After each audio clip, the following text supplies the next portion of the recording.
can we deploy on Friday without freaking out, right? So very up to the point.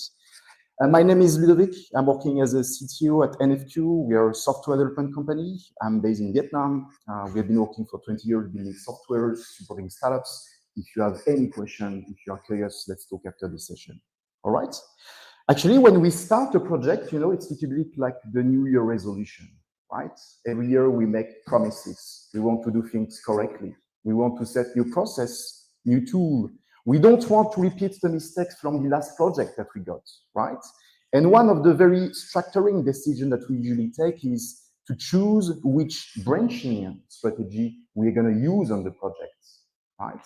But when we make this decision, actually, it impacts the way we are going to collaborate as a team, right? It impacts the way we collaborate because this Git organization, this branching mechanism will define how we work together, who is owning the code changes. My slides are broken. And then the code stability as well, right? The way we handle, accept changes, refuse changes, so it impacts that. And of course, the way we are going to release the software, right?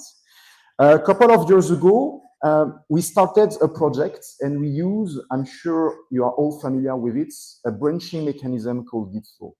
It's very popular, especially in the open source world, to manage contribution from untrusted contributor, right? You work with so many people, you don't know them on a daily basis. You want to organize the flow in a way that you can control the modifications that are provided to your software. The principle is very easy. Basically, you rely on isolated branches. You have a couple of long-living branches. The master branch actually is the stable version of your software in green, right? Nobody can actually directly commit to master. It's prohibited. In case you want to develop new features, you are going to work on the develop branch in orange. On the daily basis, as the developer, if I want to change something on the software, I will create branches, I will make modification, I will submit this modification to the develop branch, right? In case I want to fix a bug, I will open another branch called hotfix. I will pull my modification, I will try to fix the problem. And ultimately, if I want to release a new version of the software, again, I will have a tag with a dedicated branch. So here, when we do Gitflow, actually, we want to isolate branches. It's very similar where some teams, they like to use this mechanism as well to manage environment, right? They want to isolate the environment and they think it's a good idea to say, look, I'm working on a feature, I want this feature to be tested, so I will push my modification to QA, and then the QA will test it, and once it's tested, I will merge it to staging and to prod, okay? Don't do that, it's a terrible pattern. So when we do Gitflow, actually, if we come back to the principles, what we want is to have a strong code isolation, right? I want to isolate the modification into long-living branches, right? I want to connect, to isolate, and I want myself manually to accept or to refuse changes. And it may happen that sometimes, yes, we have branches per environment, all right? A couple of years ago, when we start our project, actually with 5 people, we thought it was a really good idea, right? 5 people know well each other, let's start doing that. Like you might guess, at that time, it was manageable. On average, it took us 1 hour to release a software, right? It's 1 hour to merge everything, to prepare the release note, to test, to inform the people. It was manageable. On an average as well, we had very few modifications between each release, 50 commits, 50 changes, quite manageable. And as well, we were able to deploy almost every week. So no problem, right? The stakeholders were happy. But as you might suspect, as the success is coming, you start to increasing the number of people and you have more developers in the team. And you add a 3rd team, and then you add a 4th team. And then you reach a situation when, with using Gitflow, you slow down completely your release process, right? With 20 people, it took us up to 9 hours just to deploy a single release, right? We had to freeze the code, no modification allowed. We have one guy who was responsible to merge all the modification and to deploy. Every release involved a lot of changes, and each changes create some instability on the software. And we were not able to release so much frequently, on average every 2 weeks. right? So as a leader, when you talk to your stakeholder and you try to explain, okay, now we have 20 people, but we release much slower than before. Then, of course, the question is like, guys, what the hell is happening? What are you doing, guys? 20 people, and now you deploy even slower than before. It's completely unacceptable. So what actually is happening? When you use a Gitflow at this scale, you face what we call the merge hole, right? It's like a little bit on this picture. You have so many roads running in parallels, so many intersections, so many changes that it's become super, super hard to merge the modifications, to handle the conflicts, because everybody is working in an isolated environment.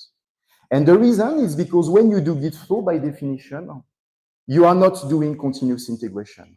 I think it's a huge confusion. We think that continuous integration is about automation. Do I have Jenkins? Do I have CI? Do I have pipelines? But continuous integration is not about pipelines. Continuous integration is not about basically having automation. Continuous integration is a little bit like on this car. Everyone is contributing on the same code base at the same time. And everybody is contributing to a specific pieces that together will deliver an outcome.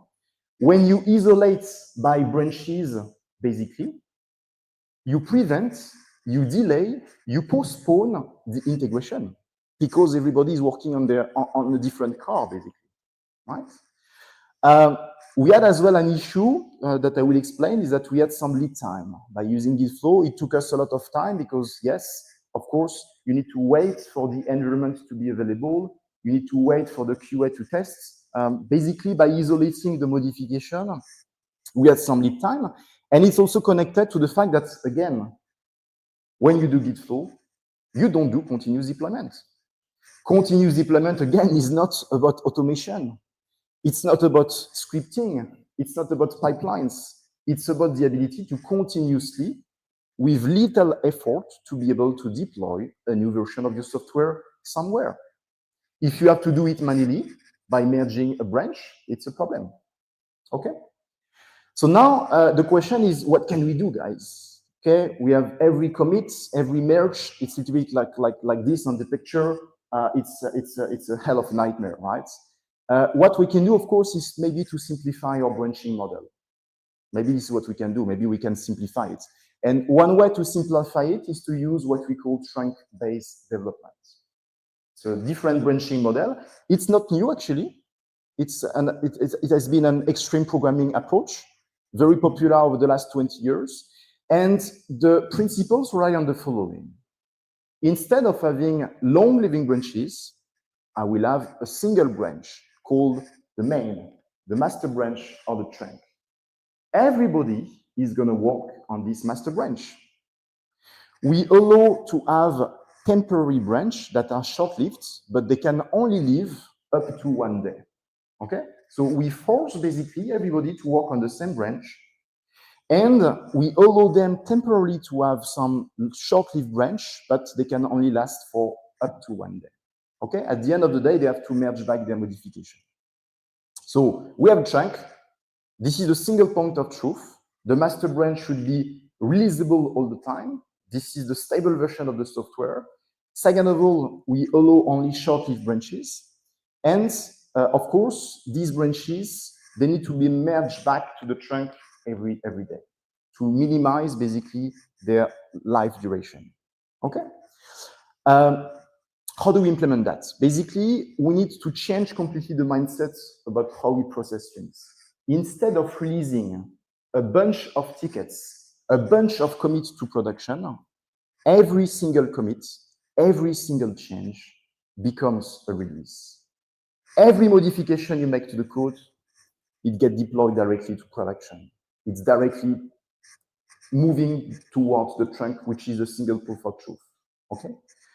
It means that as well, we need to have very short-lived branches, no more than 1 day, right? And in case we have work that span over a day, we can use feature flags, basically, to have this intermediate stage. Okay, so it means that in case you have work that span across a day, of course, some features are much more important, then you will use a feature flag to temporarily wrap your code in a space, and you will still deploy your code to production. The other colleagues of your team, they will have access to your in-progress modification. This is how you achieve continuous integration, okay?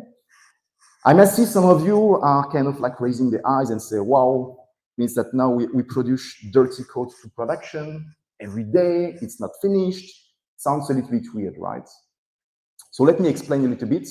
Yes, we need to shift the mindsets of our engineers. When we want to achieve trunk-based development, it's important to sit with your team and to explain, yes, this is okay to deploy to master. Yes, you have the right to actually write to master directly. It's not a problem. But you can only do that if you understand what is a story, what is a commit. So minimizing the size of the commits and the stories. Additionally, you can only do that if you instrument properly your pull requests, right? We need to merge back to production every day. It basically means that you need as well to review your code on a daily basis. And you cannot just sit in a pull request that is going to wait 3 days to be reviewed by one colleague. So what we did in our team was to highly automate the pull request processes and as well to block some time every day. So every day, today, from 2 to 3 p.m., people are reviewing the code of each other. It's a synchronous process when we block time together, allowing us at the end of the day to merge back the modification, okay? And of course, you need to insanely basically rely on automation, right? I guess you are aware, code review is not about styling. Okay? Code review is about code logic, architecture, correctness. It's not about styling, all right? And finally, we need to have a pretty rock-solid build processes. If you have no test suites, don't try trunk-based development. If your build process is more than 15 minutes, don't try trunk-based development. So you need to have a couple of enablers in order to move toward trunk-based development. And if your build process is not rock solid, this is the first step to improve and to change. Okay, so our build time today is like 5 minutes, and we have a code coverage of 82%, which is confident to do trunk-based development. Otherwise, we would have never done that. Okay? So a little bit earlier, I say, okay, look, we have some unfinished feature. I'm working on something complex. You ask me to merge back to master branch every day. How does it work? Right? We have some unfinished business that we need to handle. How is it possible? What we use is a concept called feature flag. Feature flag is a little bit like this switch pattern. We turn off and we turn on some features, feature flag. The way it works is, let's imagine I am a front-end developer. For some reason, I'm working with a backend colleagues and he's a little bit slow to finalize the API. I have finished my components. This is the blue component, but I don't want to wait him to be ready. So instead, what I'm going to do is that I'm going to wrap my code in a Boolean, a feature flag, and I will just push everything to the production, right? And in 1 or 2 days, when the backend developer is going to be ready with his work, he will just pull my branches, he will enable the feature flag, he will finish his work, but I don't have to do anything else, right? I have done my work, so I'm not waiting. I am not starting a new ticket and maintaining a long living branches waiting for him to be ready. I just wrap my code in this Boolean and I allow to move faster, okay? It works exactly the same if I am a backend developer, right? I work on a complex algorithm and I want to optimize something, but of course, I want to provide some transparency to my colleagues. What part of the code base is going to be changed? What are the impacts? Then I'm going to wrap as well my code base in a feature flag. And then I don't impact the work of others, right? They will see directly what I'm going to do. And at some point, I will be able to turn on this modification. So basically, the new algorithm will be used. I can do some A/B testing. And in case it's not working, I can immediately revert back this feature. So it's very, very a runtime enabling feature enablement. Okay. Of course, we can use that as well if we are a product manager, right? You are all familiar with Grab. I'm living in Vietnam. Last year, I was in Da Nang. It's a beautiful city in the middle of Vietnam. Highly recommend. And as I was ordering a Grab, I noticed that actually there was this small notification at the bottom. Actually, Grab was basically beta testing a feature, but only on all the users that were located in Da Nang. And actually, this is also a very good way to do A/B testing We can use feature flag actually to release some feature by targeting some specific audience, user, location, country. And then suddenly you use feature flag as well to target a specific audience, to collect feedback. And it's very useful as a development team to start to approach that, right? Because you start to be very tactical. You start to say, look, we don't need to have the whole feature ready. Let's just deploy it somewhere for some specific users, for some specific profile. And if it's not working, we can just disable it. We can just revert. But at least we don't start long process of working on a feature. All right? So if we summarize, the feature flag, it's implemented like on this road, right? We are working on a feature. It's not finished, but people can still walk next to the road that is in progress. It's really this state where I am able to deploy non-ready feature to production. But actually what it means is that when I enable feature flag, it's really like dynamic, right? I don't have to wait 5 minutes. In case it's not working, I click on a button, it's finished. And when we do that, actually, you start to realize that, okay, maybe we are deploying to production every day, but maybe we are not releasing to production every day. Yes, the production received the new version of the code base, but the feature is not enabled. Nobody access to it. So yes, we deploy every day to production, but we are not releasing every day to production because the release process consists in turning on this feature. So when do you apply the feature flag? 3 aspects. Here, you put it in the user interface. You just want to hide components, right, or pages. Either you put it on your API endpoints, right, with a payload or with an endpoint, or either you put it on the business logic, right? Depends a little bit of what you want to do. Of course, you need to consider the security aspects. If you hide a component and you call an API, but this API is not blocked as well, you have some issue. And of course, you need to test it. Today, it's forbidden to deploy a feature flag to production if you don't have test coverage. What is happening when the feature flag is enabled? What is happening when the flag is disabled? Of course, feature flag can go very wrong. Okay, it sounds easy like that. Can be very good professionals. I just want to highlight an interesting story. 10 years ago, there was a very famous company in the US. They were working on the stock exchange, right? And there was a change in the regulation, and they had to change and to update a dynamic trading algorithm. This algorithm was making financial order on the stock exchange. These guys, they were absolutely brilliant, very smart, very professional, very organized. They said, look, let's deploy it granularly with a feature flag. So they implemented a feature flag. They upgraded the trading algorithm. They tested it. It was documented. They enabled it. The problem is that they deploy their code base on a couple of machines and they reuse an old feature flag. So they deploy the code base on 8 machines by reusing an old feature flag. And the problem is that they forgot 1 machine. And then suddenly the latest machine re-enable an old portion of the code base, which make crazy order for 45 minutes. In less than 1 hour, basically, they lost almost $500 million because the system was making crazy order.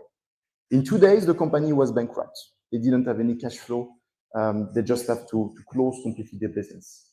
So yes, feature flag can go wrong. And I will be happy to share with you some recommendations if you want to go this way. First, you need to use them as little as possible. More than 15 or 20, good luck. It's really hard to manage in terms of combinatory, so don't do it. You need to place them as high as possible. Don't try to have different feature flags embedded into each other. Doesn't make any sense. They need to be battle tested. There is no feature flag that you can deploy if you don't have a unit test that is covering them. All right? You need to be documented as well. What is happening when the feature flag is enabled? What is happening when the feature flag is disabled? Who is responsible for disabling it? Who is responsible to enable it? You need to document your approach. You need to remove them at some point when you are finished with that. So today we pay back the feature flag at least 2 sprints after. And you should never reuse them. Once they are finished, you just forget about them. You never reuse them. All right? So to summarize, what we did basically was to simplify the branching model, moving to trunk-based development. What we did as well was to decouple releasing from deploying to production using Future Flight. I didn't mention today, but we also use ephemeral testing environments.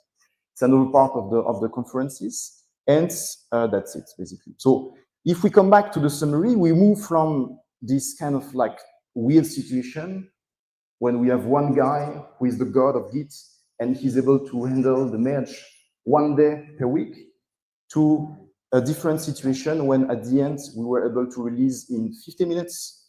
On average, each release took only 10 changes and we were able to deploy 2 times a day.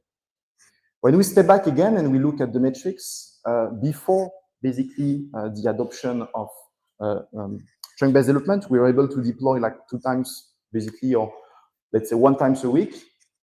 And we managed to multiply by 3 the number of releases using this approach. On the top week, we were able to deploy 13 times to production. On the top day, we were able to deploy 6 important features to production on the same day. And on average, we only have 7% of defect rates, meaning out of 100 release, 100 deployments, we only had to roll back 7 of them because there was an issue, right? So it's a little bit the metrics we were looking at the time. Okay, excellent. Couple of challenges. You will have to support the engineering mindset, okay? When you start to have developers working on master, they start to be very uncomfortable. So you need to define and to sit with them. What is the definition of ready? What is the commit size? You need to encourage ownership among developers. You need to change probably your team structure because suddenly you work at the different pieces, fast pace. I highly recommend as well to support this adoption by using workshops, sit with the people, let them try. I highly recommend to challenge every sprint planning. Small is not enough. You have to challenge constantly what is a small story, what is a small step, what is a small increment. I highly recommend as well to monitor the trends, to conduct retrospective. Are we going down? Are we increasing the number of bugs? And I highly recommend to provide guardrails as well to automate, encourage, protect your team. Product development versus software development.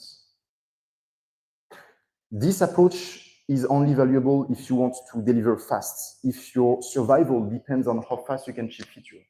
If your goal is to deploy a very stable software and you just deploy every month, every quarter a release, probably trunk-based development is not for you.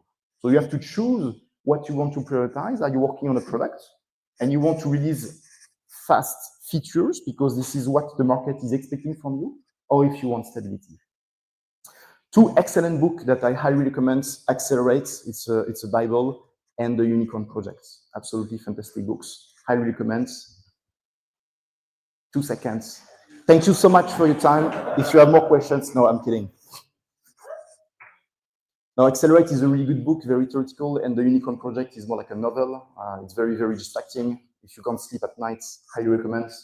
And thank you so much for your time. We don't have time for questions, but I will be up there for a coffee if you want to know more. Thank you so much. Thanks a lot, Ludovic, from the session about the Gitflow.